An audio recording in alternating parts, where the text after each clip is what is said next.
En la boda de mi hija, su prometido alzó la copa, me señaló frente a todos y se burló de mi vida modesta. Las risas llenaron el salón. Mi hija bajó la mirada, avergonzada. Pero entonces, su suegro cruzó el salón con los ojos desorbitados y me pidió un autógrafo. Había reconocido quién era yo en realidad. La voz de Rodrigo atravesó mi pequeña sala como el filo de un cristal roto. Don Ernesto, sabemos que su situación económica no es la mejor, pero esta boda significa todo para Lucía. Yo estaba hundido en mi viejo sillón de pana, el mismo donde había pasado 25 años de conversaciones con mi hija. La chequera descansaba abierta sobre mis rodillas. Mis dedos temblaban alrededor del bolígrafo. Lucía permanecía junto a la ventana. Sus tacones de marca repiqueteaban contra el piso de madera cada vez que se balanceaba de un pie al otro. Miraba hacia afuera, evitando mis ojos. Quiero ayudar, dije, con una firmeza que no sentía. Para eso vinieron, ¿verdad? Rodrigo caminaba de un lado a otro frente a mi mesa de centro. Su reloj de lujo destellaba con la luz de la tarde. Cada pocos segundos, sus ojos recorrían mis muebles humildes, el sofá descolorido que Carmen y yo compramos en una venta de garaje, la mesita de centro donde Lucía pintó cuando era niña. Su expresión lo decía todo sin palabras. El salón cuesta 40.000, continuó, consultando la hora otra vez. Y mi padre ya cubrió la comida, la música y las flores. ¿Cuánto necesitan? Lo interrumpí, sabiendo que la respuesta iba a dolerme. Lucía por fin se apartó de la ventana. Por un segundo vi a mi pequeña en su rostro, la niña que trepaba a este mismo sillón con sus libros de cuentos. Pero enseguida su expresión se endureció. 50.000 sería ideal, dijo en voz baja. El número me golpeó como un puñetazo en el estómago. Abrí mi chequera. De pronto, mis manos envejecidas sintieron cada uno de mis 67 años. El saldo me miraba desde la página, 23.400 pesos. Todo mi ahorro.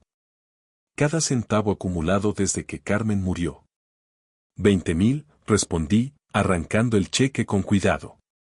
Es todo lo que tengo. Cada peso de mis ahorros.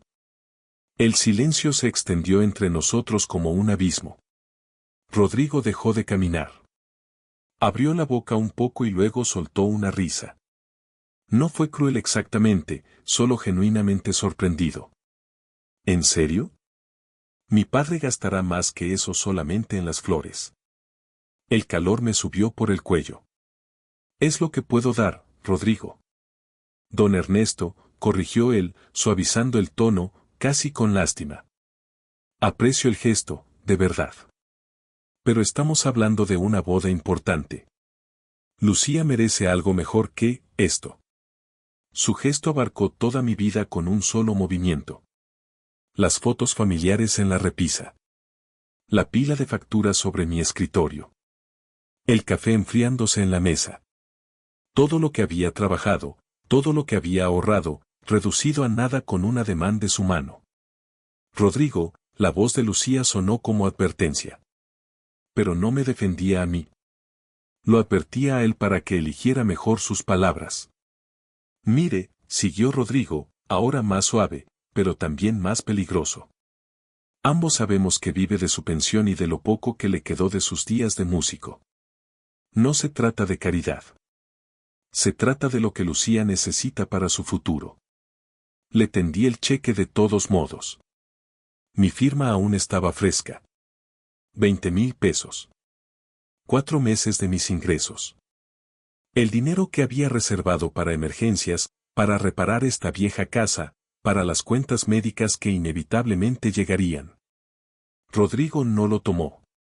Quédeselo, dijo con calma. Tal vez les sirva para arreglar esa gotera del techo. Las palabras quedaron suspendidas en el aire.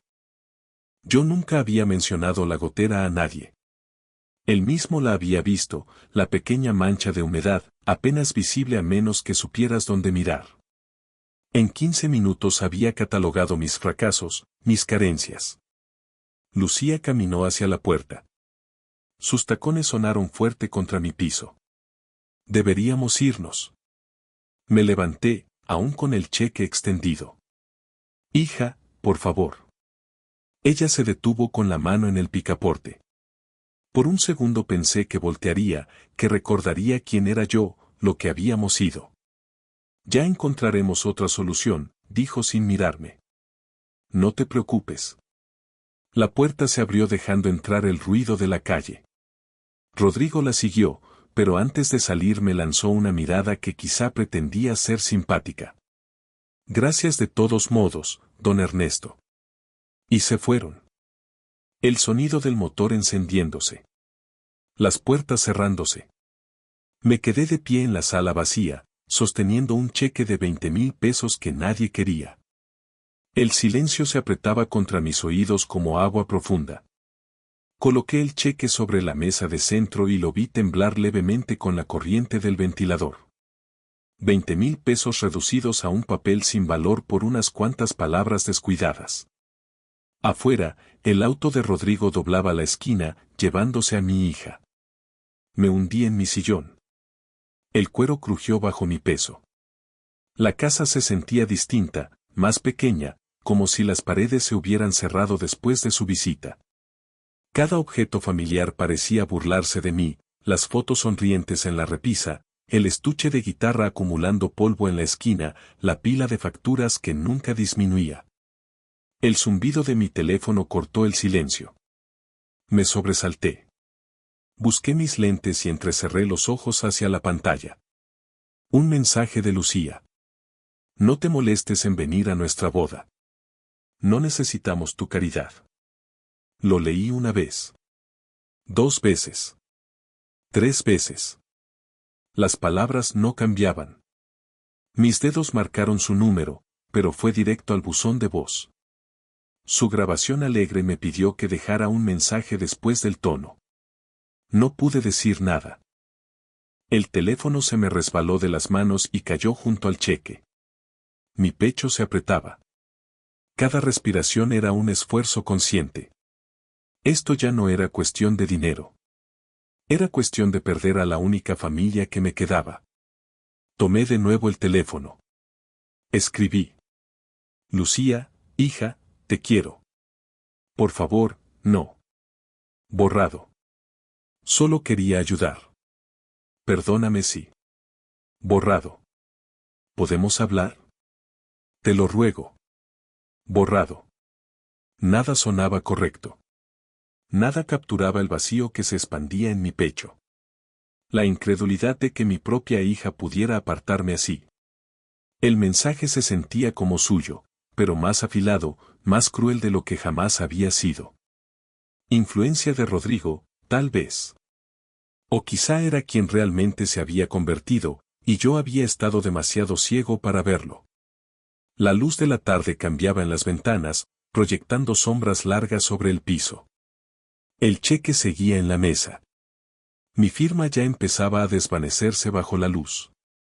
Todo ese dinero, todos esos meses de ahorro meticuloso, ahora no significaban nada. No porque no fuera suficiente, sino porque ellos no lo querían. Porque no me querían a mí. Me acerqué a la repisa. Las fotos familiares me miraban como viejos amigos, congeladas en tiempos más felices. Pasé mis dedos por el marco más grande. Lucía con 3 años. Carmen sosteniéndola en su regazo. Yo al fondo, con mi guitarra acústica. Nos veíamos completos. El recuerdo me golpeó de repente. Enseñándole a Lucía a andar en bicicleta en la entrada de casa. Carmen animándola desde las escaleras del porche, las manos en forma de bocina, tú puedes, mi amor. Tú puedes. Y la risa triunfante de Lucía cuando finalmente pedaleó sola, tambaleante pero decidida. Tomé otra foto. Vacaciones en la playa, 1998. Los 3 construyendo un castillo de arena enorme. Carmen con su vestido amarillo, el que hacía que sus ojos parecieran miel. Lucía con arena en el cabello y la sonrisa más grande del mundo. La cocina me llamó. Mis pies avanzaron por pura costumbre. Llené la tetera con manos temblorosas, aferrándome a esa tarea simple para no derrumbarme. Pero incluso ahí, los recuerdos me perseguían. Carmen trenzándole el cabello a Lucía en su primer día de clases. Quédate quieta, mi vida. Queremos que te veas perfecta. Y yo frente a la estufa, haciendo hotcakes con formas graciosas, orejas de ratón, corazones chuecos, cualquier cosa para hacerla sonreír. La tetera silbó. Vertí el agua caliente sobre la bolsita de té, mirando cómo el líquido se oscurecía mientras inhalaba el aroma familiar. Earl Grey. El favorito de Carmen. Ella solía preparar una tetera cada noche.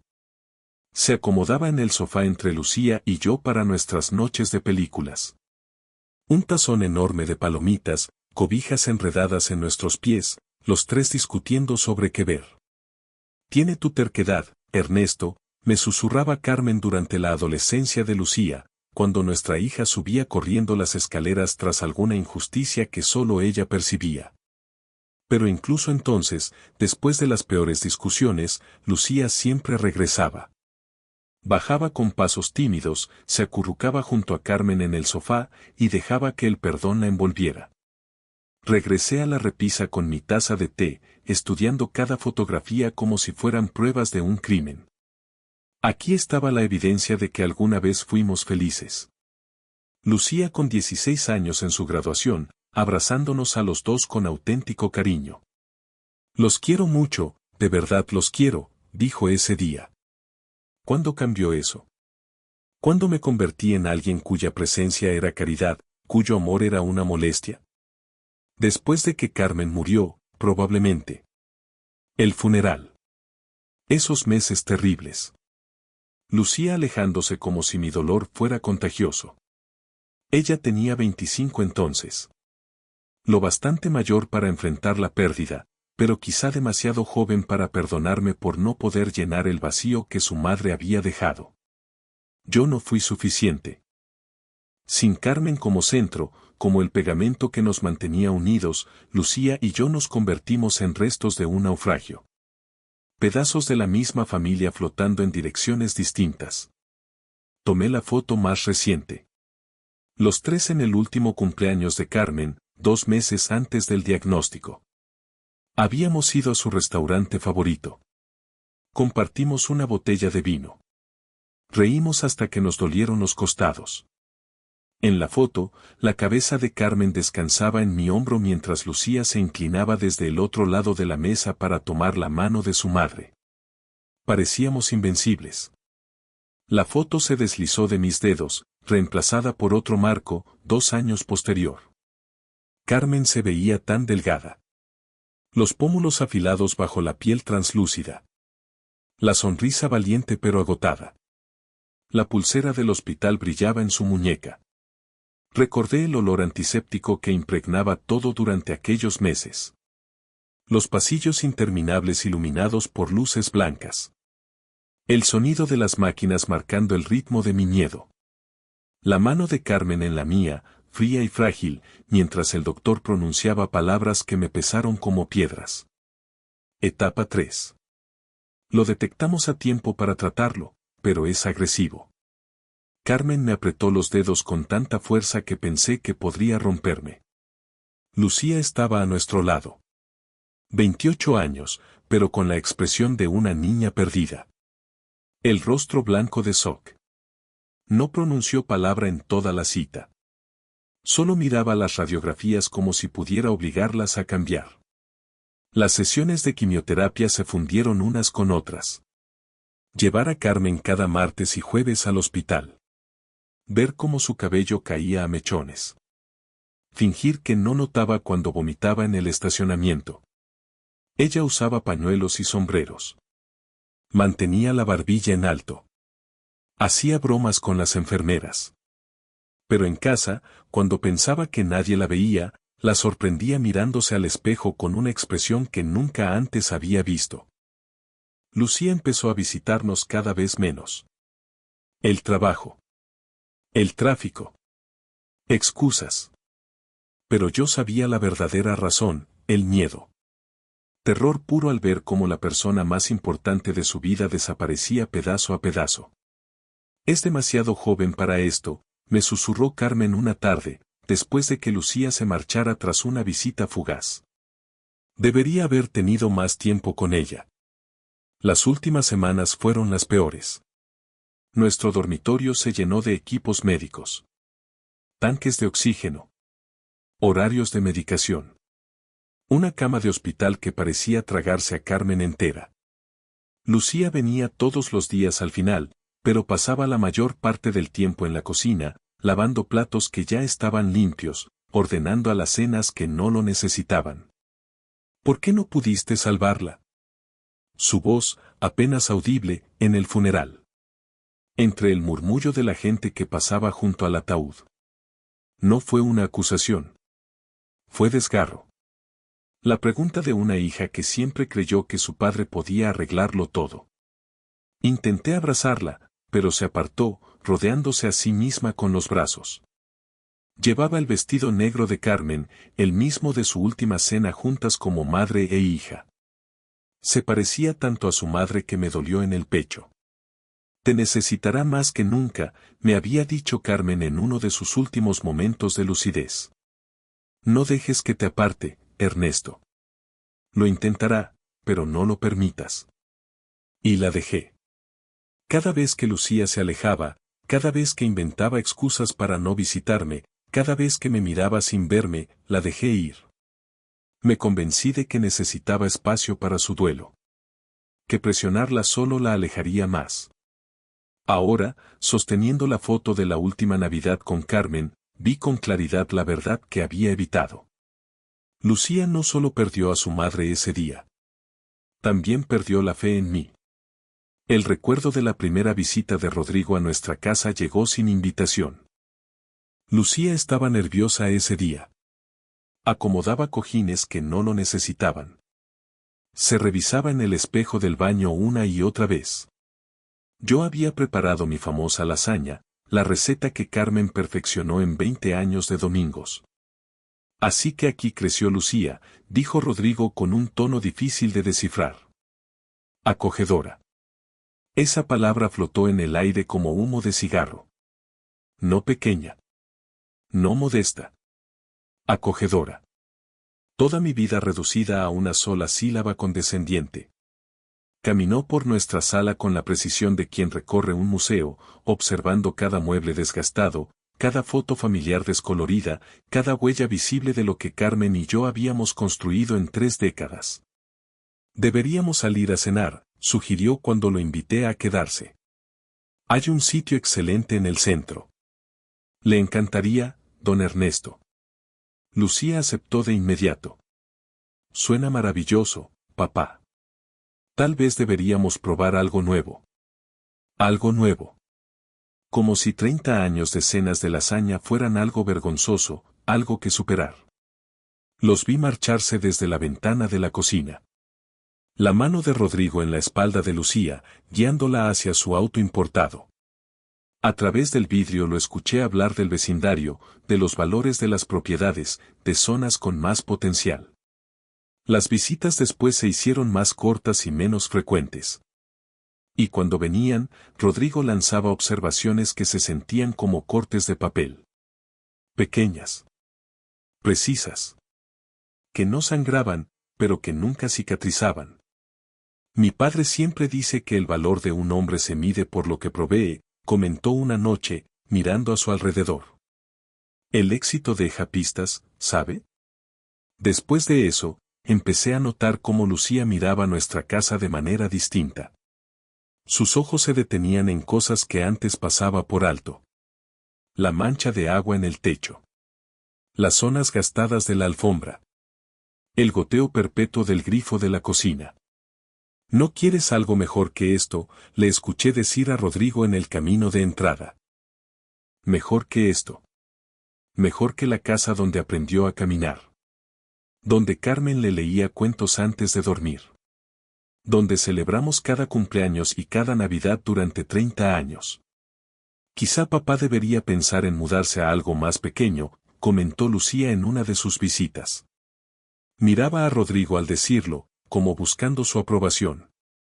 La misma hija que solía defenderme de los abusivos en la escuela, ahora sugería que abandonara el hogar que Carmen y yo habíamos elegido juntos. Debía haber peleado entonces. Recordarle los domingos por la mañana en que se metía a nuestra cama entre Carmen y yo. El jardín donde su madre le enseñó los nombres de las flores. La cocina donde le hacíamos cakes con forma de mariposa cada cumpleaños. En cambio, sonreí con educación y les ofrecí café en las tazas melladas de Carmen. Rodrigo había ganado sin declarar la guerra. Solo le mostró a Lucía una versión distinta del éxito, una en la que el amor se medía en cifras y el valor se calculaba en metros cuadrados. Y yo fui demasiado afligido, demasiado educado, demasiado temeroso de perder lo poco que me quedaba de mi hija para luchar por su respeto. 6 días pasaron arrastrándose desde aquel brutal mensaje de texto. El domingo hice mi primer intento de llamar a Lucía. Su teléfono fue directo al buzón. Esa grabación alegre se sintió como otra bofetada. Hola, cariño. Soy papá. Solo quería. El pitido me cortó antes de terminar. Me quedé mirando el teléfono, preguntándome si 30 segundos bastaban para decir todo lo que necesitaba. O si 30 años no serían suficientes. El lunes y el martes siguieron el mismo patrón. Una llamada al día, directo al buzón. Mensajes cada vez más desesperados. Lucía, por favor, devuélveme la llamada. Te quiero, hija. Deberíamos hablar de esto. Para el miércoles dejé de llamar. En su lugar me lancé a limpiar rincones de la casa que había evitado desde la muerte de Carmen. Closets llenos de sus pertenencias que no tenía fuerzas para ordenar. Sus vestidos aún guardaban su aroma. Sus lentes de lectura descansaban en la mesita de noche, esperando su regreso. El jueves lo pasé escribiendo y borrando mensajes de texto. Redacté una carta a mano que nunca me atreví a enviar. Mi letra lucía temblorosa, envejecida. El viernes por la mañana me encontró en el jardín de Carmen, arrancando las malas hierbas alrededor de sus rosales. Mis manos se movían solas, guiadas por la memoria de sus instrucciones, no demasiado cerca de las raíces, Ernesto. Dals espacio para respirar. La tierra bajo mis uñas me resultaba reconfortante. Trabajo honesto que solo requería atención y cuidado. El sol de la tarde calentaba mis hombros cuando sentí el zumbido del teléfono. Casi lo ignoré. Pero algo me hizo revisarlo. Tal vez esperanza. Tal vez costumbre. Tal vez esa parte desesperada de mí que aún creía en milagros. Papá, ¿podemos vernos y hablar? Lo siento por todo. Leí el mensaje 3 veces antes de que las palabras cobraran sentido. 4 veces antes de creerlo. Mis dedos temblaban al escribir la respuesta. Por supuesto, cariño. ¿Cuándo y dónde? Su respuesta llegó de inmediato. Café Primavera en la calle Robles. Mañana a las 2 de la tarde. Ahí estaré. Dejé el teléfono con cuidado, como si un movimiento brusco pudiera romper esa frágil posibilidad. Mañana vería a mi hija de nuevo. Mañana quizá podríamos empezar a encontrarnos otra vez. 15 minutos antes de la hora, como siempre, ya estaba sentado en una mesa del café. El lugar hervía con energía de sábado. Jóvenes con laptops. Familias con carriolas. El tipo de sitio donde una taza de café cuesta más de lo que yo solía gastar en una semana de mandado. Mis manos alisaron el cuello de mi camisa azul marino, la misma que llevé al funeral de Carmen. Limpia, planchada, pero gastada en los puños. Cuando Lucía entró exactamente a las 2, sentí un nudo de alivio en el pecho. Se veía hermosa. También costosa. Su bolsa de diseñador probablemente valía más que mi cheque mensual de pensión. Pero sus ojos tenían la incertidumbre de una niña que ha roto algo valioso y no sabe si podrá ser perdonada. Papá. Su voz titubeó un poco. Gracias por venir, cariño, respondí, poniéndome de pie demasiado rápido, casi volcando mi café. Por supuesto que vine. Nos abrazamos torpemente. Su perfume era elegante y desconocido. Cuando nos sentamos, el silencio se extendió entre nosotros como un abismo. Tu café se está enfriando, dijo, señalando mi taza intacta. Estaba nervioso. No quería derramarlo cuando llegaras. Eso le sacó una pequeña sonrisa. La primera genuina en meses. Papá, lo siento tanto por todo. Por cómo te traté. Por ese mensaje horrible. Lucía, cariño, lo único que importa es que estamos hablando ahora. No, déjame terminar. Se inclinó hacia adelante, las manos apretadas alrededor de su café. Fui cruel. Imperdonablemente cruel. Y las cosas que Rodrigo dijo sobre tu casa, sobre tu situación, estaba equivocado. Ahora se siente terrible por lo que dijo. Quiere disculparse contigo en persona. Asentí, aunque algo se torció en mi estómago. Gente como Rodrigo no desarrollaba remordimientos de repente. Pero tal vez estaba siendo injusto. Tal vez el estrés de planear la boda había hecho que todos dijéramos cosas sin pensarlas. Aún quiero darte los 20,000, dije, metiendo la mano en el bolsillo de mi saco, donde el cheque esperaba cuidadosamente doblado. Es todo lo que tengo, pero es tuyo. Papá, no. Lucía me tomó la mano, deteniéndome. Ya lo cubrimos todo. El lugar, la comida, las flores, todo. No necesitamos tu dinero. Las palabras me golpearon más de lo que ella pretendía. No fue agradecemos la oferta ni eres muy generoso. Fue no necesitamos.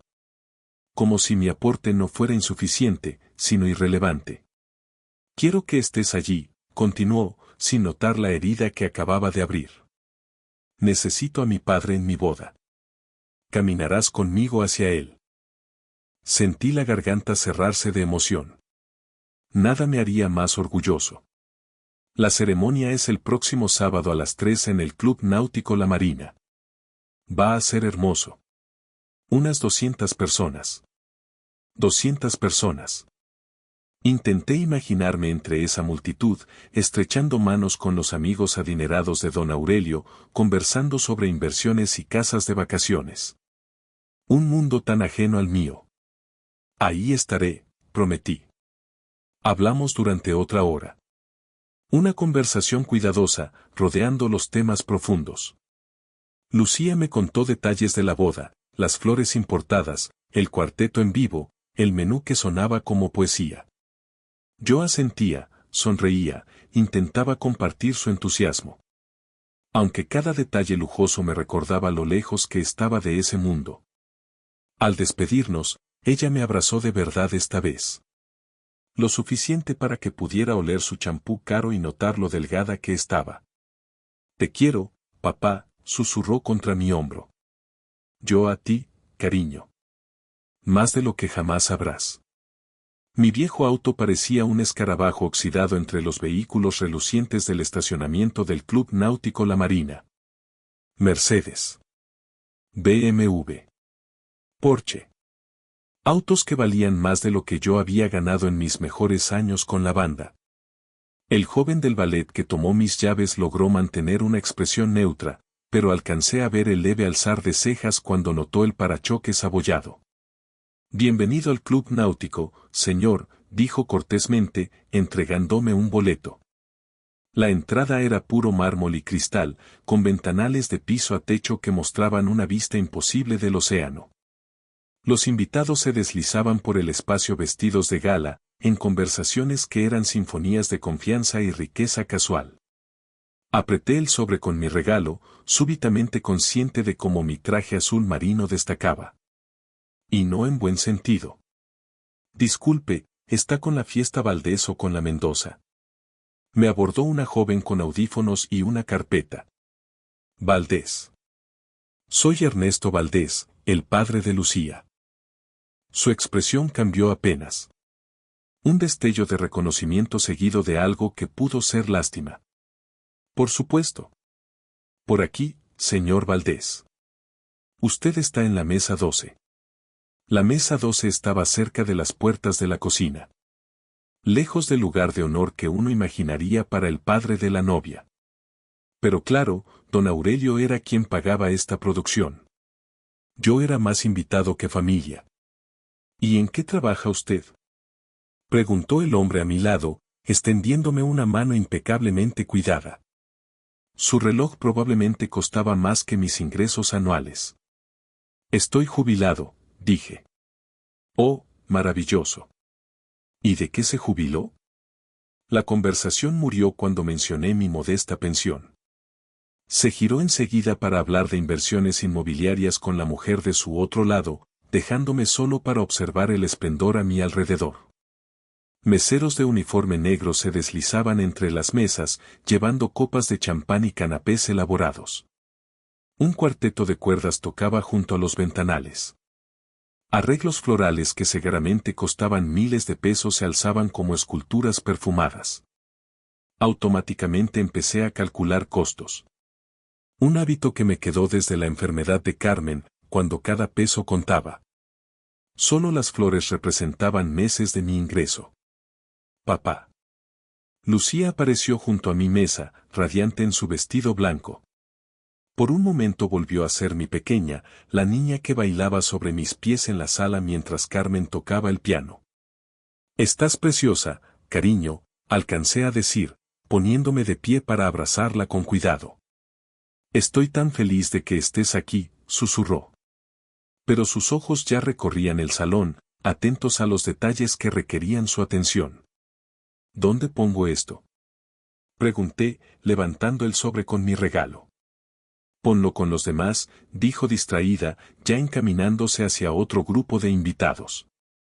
Caminé hacia la mesa de regalos, donde mi sobrecolor crema parecía un dibujo infantil comparado con los paquetes envueltos profesionalmente, adornados con cintas y lazos elegantes. 20,000 pesos. Todo mi patrimonio reducido a la ofrenda más modesta en medio de un mar de generosidad extravagante. El tintinear de copas marcó el inicio del banquete. Me encontré en la mesa 12, rodeado de parientes lejanos que apenas reconocía. Primos segundos y viejos conocidos que me dedicaron sonrisas corteses antes de girarse hacia conversaciones sobre casas de vacaciones y carteras de inversión. La cena fue espectacular. Cada plato más elaborado que cualquier cosa que hubiera probado en años. Comí con cuidado, consciente de cada movimiento, del sonido que hacía mi tenedor contra la fina porcelana. Desde la mesa principal podía ver a Lucía irradiando felicidad. Rodrigo, a su lado, lucía como el novio exitoso que siempre había querido ser. Y don Aurelio dominaba la atención en el centro, contando historias animadas que arrancaban carcajadas. Cuando Rodrigo se levantó golpeando su copa con un cuchillo de plata, la sala entera cayó en silencio. Se veía seguro. Cómodo. Nacido para ser el centro de atención. Gracias a todos por estar aquí para celebrar este día tan especial, empezó, su voz llenando el espacio sin esfuerzo. Lucía y yo estamos muy agradecidos de tener familia y amigos que han apoyado nuestro camino juntos. Murmullos aprobatorios recorrieron las mesas. Yo me removí en mi asiento, percibiendo algo en su tono que hizo que mi estómago se tensara. La familia lo es todo, continuó Rodrigo, sus ojos recorriendo el salón. Y hablando de familia, quiero reconocer a alguien muy especial aquí esta noche, el padre de Lucía, Ernesto Valdés. Todas las miradas se giraron hacia mí. Sentí el calor subir por mi cuello cuando 200 pares de ojos se posaron en mi traje anticuado. Ernesto representa algo que ya no se ve mucho, prosiguió Rodrigo con una sonrisa brillante. Mientras todos nosotros perseguimos el éxito y las cosas materiales, él ha encontrado satisfacción en la sencillez. Su modesta casita. Su cuidadoso presupuesto. Su, ¿cómo llamarlo?, enfoque rústico de la vida. Las risas comenzaron a recorrer la sala. Primero corteses. Luego más sueltas. De hecho, añadió Rodrigo, envalentonado, cuando Ernesto generosamente ofreció contribuir a nuestra boda, sacó su chequera con el orgullo de un hombre que entrega sus últimos, que, seamos honestos, probablemente era todo lo que tenía. La risa creció más fuerte. Me quedé congelado, el rostro ardiendo de humillación, mientras Rodrigo me pintaba como el pariente pobre que todos toleraban pero nadie tomaba en serio. Así que levantemos nuestras copas por Ernesto Valdés, concluyó, alzando su champán. Un recordatorio de que la felicidad no requiere una cuenta bancaria, de que el amor trasciende el éxito material y de que a veces el mayor regalo es simplemente saber cuál es tu lugar en el mundo. Los aplausos fueron atronadores. Los invitados levantaron sus copas hacia mí con rostros iluminados por una condescendencia disfrazada de aprecio. Yo era el entretenimiento de la boda. El pariente pintoresco cuya lucha hacía que los demás se sintieran generosos y virtuosos. Pero entonces, algo cambió. Desde el otro extremo del salón, el rostro de don Aurelio se había puesto pálido. Me miraba con una expresión difícil de leer. Mezcla de reconocimiento e incredulidad. Su boca se entreabrió. La copa de champán, olvidada en su mano. Un momento, dijo en voz alta, cortando la risa que aún resonaba.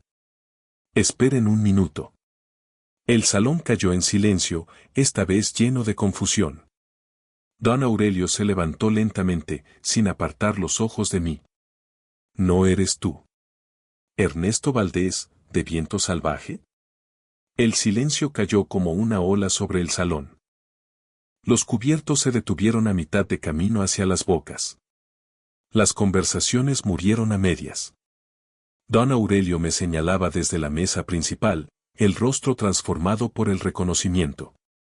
Viento Salvaje, repitió más fuerte. La banda. Caminos de Fuego. Noche sin luna. Corazón de Acero. Eras tú. ¿Verdad? Otros invitados comenzaron a volverse hacia mí, estudiando mi rostro con nueva intensidad. Escuché susurros crecer, Viento Salvaje, aquella banda de rock de los 90, tuvieron como 3 éxitos número 1.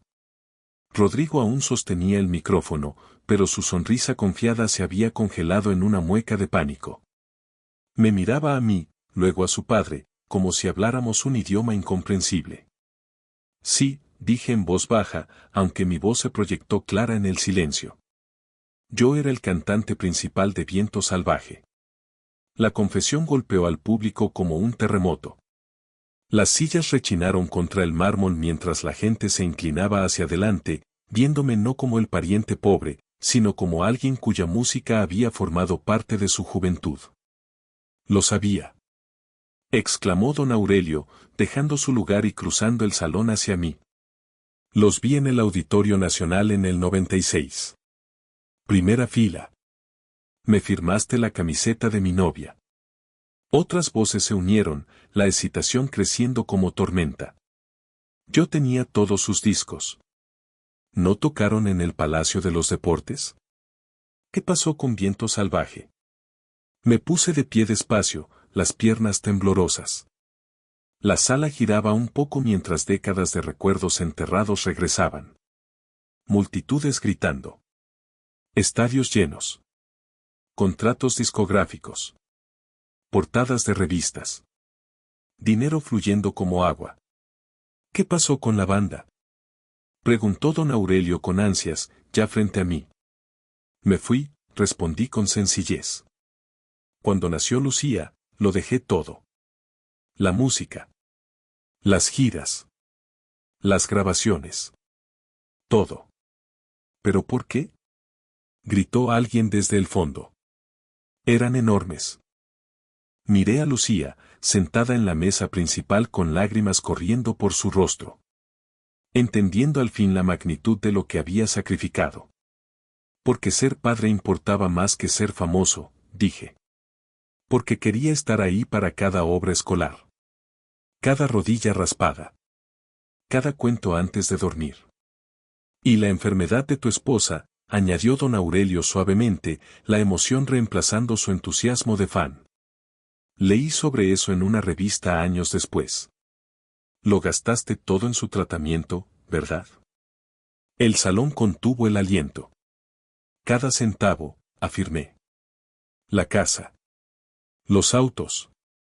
Las inversiones. Todo se fue en mantener a Carmen con vida el mayor tiempo posible. Hice una pausa. Y lo volvería a hacer mañana mismo. El aplauso comenzó lentamente, con don Aurelio, y se extendió como fuego por la sala. Pero no era el aplauso condescendiente del brindis de Rodrigo. Era admiración genuina. Respeto por un hombre que eligió el amor sobre el legado. La familia sobre la fama. Rodrigo seguía de pie con el micrófono aún en la mano. El rostro blanco de Soc. El hombre al que había despreciado durante meses, el suegro al que había ridiculizado como un fracaso, resultaba ser una leyenda del rock que lo había dejado todo por la familia a la que él mismo estaba entrando. Damas y caballeros, anunció don Aurelio con la voz entrecortada por la emoción.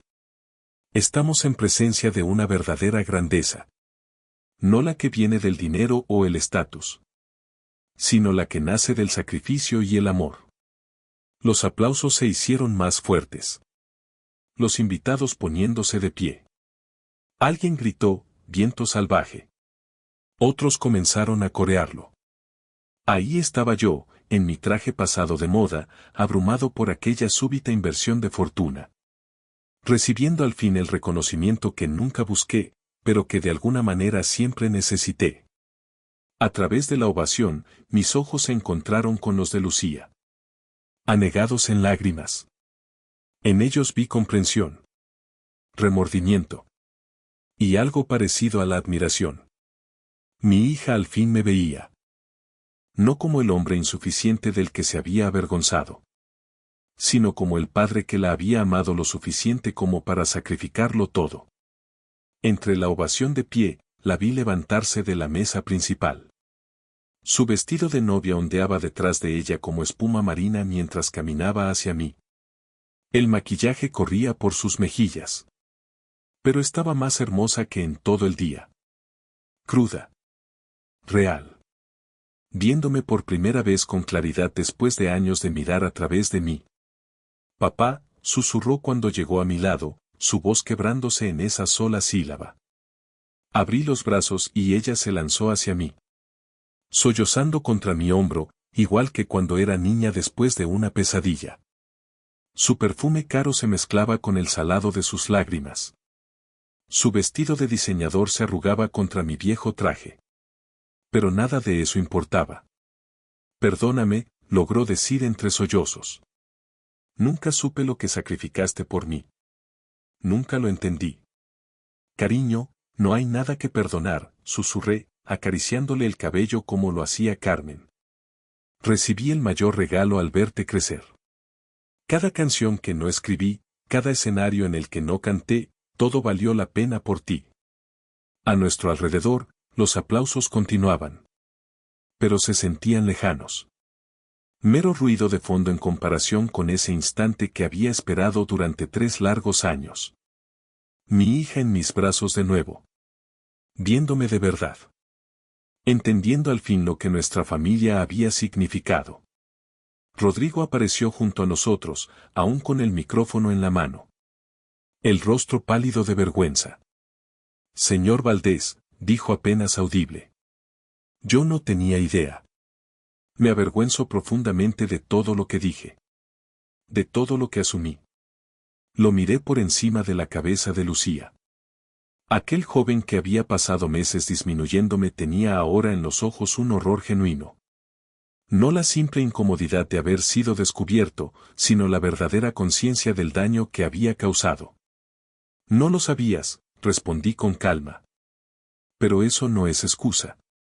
Él levantó el micrófono con las manos temblorosas. Damas y caballeros, ¿puedo pedir su atención una vez más? El público se aquietó. Debo una disculpa profunda, continuó Rodrigo, su voz ahora más firme.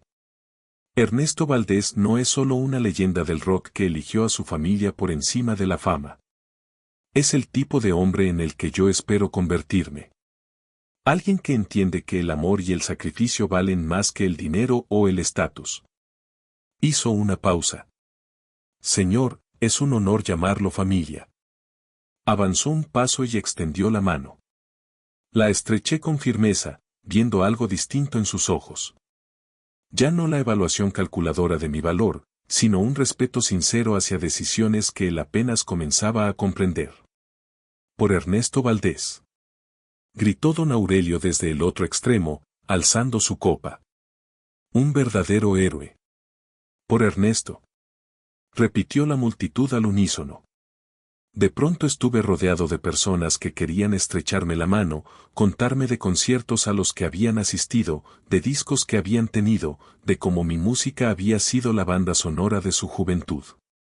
Pero la voz más importante era la de Lucía, susurrándome al oído mientras nos abrazábamos en medio de la tormenta. Estoy tan orgullosa de ser tu hija. Siento tanto haber tardado en recordar lo que eso realmente significa. La fiesta giraba a nuestro alrededor. Risas. Música. El tintinear de copas caras. Pero por primera vez en años, sentí que estaba exactamente donde debía estar. No por los aplausos ni por el reconocimiento, sino porque tenía a mi hija entre los brazos y ella al fin comprendía la profundidad del amor que había guiado cada decisión de mi vida. Cuando por fin nos separamos, don Aurelio insistió en que me uniera a la familia en la mesa principal. Movieron sillas para hacer espacio junto a Lucía. Me senté en mi nuevo lugar de honor. Y al mirar al otro lado del salón, mis ojos se posaron en la mesa de regalos, donde mi modesto sobre descansaba entre paquetes lujosos. 20,000 pesos. Seguía siendo todo lo que tenía. Seguía siendo poco comparado con la riqueza que me rodeaba. Pero por primera vez, se sentía suficiente.